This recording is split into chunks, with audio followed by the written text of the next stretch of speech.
Welcome to Film Composing Bites. Let's have a listen to the flying theme from E.T. by John Williams, conducted by John Williams nonetheless. Here we go.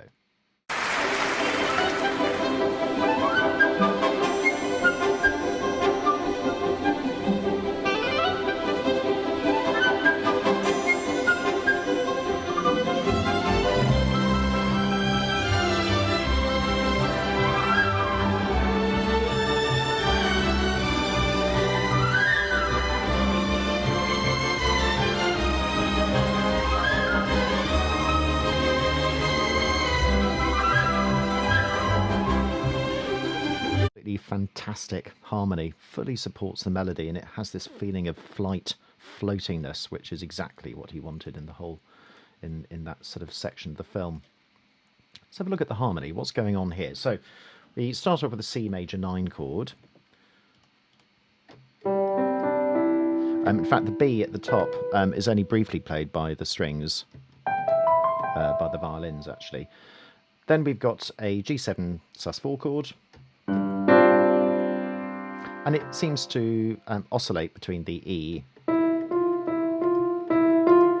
So melodically, that inner part is sort of then becoming part of the little link quavers into the main theme as it goes on here. So we're going back to C major 9. This time it's in 3 in triple time.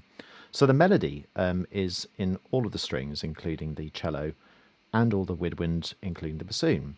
And the harmony is actually just kept to the brass section. So we've got horns playing the upper extensions of the chords. So the 9th will be in the horns, that D there, and the what you might call sort of simple harmony, or the non-extended harmonies, then just in the trombones in open position.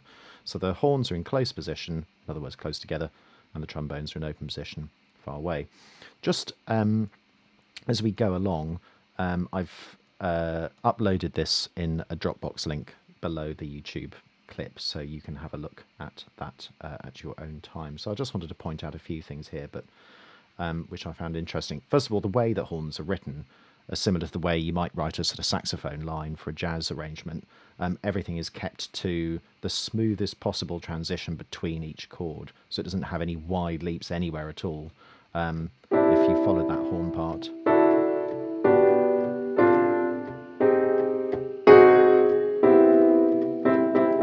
that it moves very, very slightly, and actually quite dramatically as well. And that's another way in which John Williams affects a fantastic change of harmony by the minimum amount of movement. You can find it in the Harry Potter theme as well.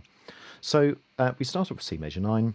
Notice how the bass line also moves very statically. It just moves very, very small amounts to lower notes. I'm going to play up the octave here. So we've got a Lydian chord here. In fact, actually it's a C Lydian chord, although actually I suppose the main sort of thrust of the horns are actually starting on that D, but it's still C Lydian. So it still has those notes. You could even call it a D chord over C as a third inversion as well. There are lots of different ways in which you can label that. Then we've got the G major 7, so the F sharp still contained there. You can still see that the Lydian cluster is still in the horns. And then it goes to D minor 7 over a C, back to the C. And then moves on to that really lovely chord change. And you can see again, that little extension of G within that A flat chord gives it a real sort of lemon twist, I call it, a real sort of poignancy. And then a real dramatic change, A flat 7 over D.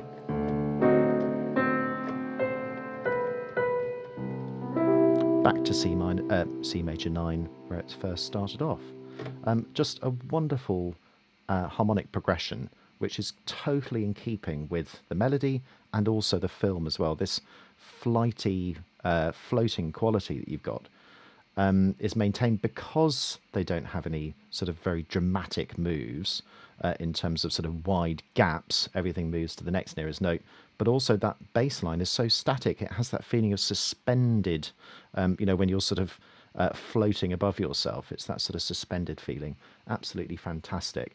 But the way in which Williams does this is by keeping the extensions in the horns, keeping the simple harmony in the trombones. And in fact, the melody is entirely in the strings and the woodwind. He does separate these groups of instruments out quite a lot. It's very dissimilar to the way Howard Shore approaches Lord of the Rings, where lots of timbres are mixed. So you'll have the traditional thing with horns and cellos, or horns and violas, clarinets, etc., and then violins with flutes and oboes.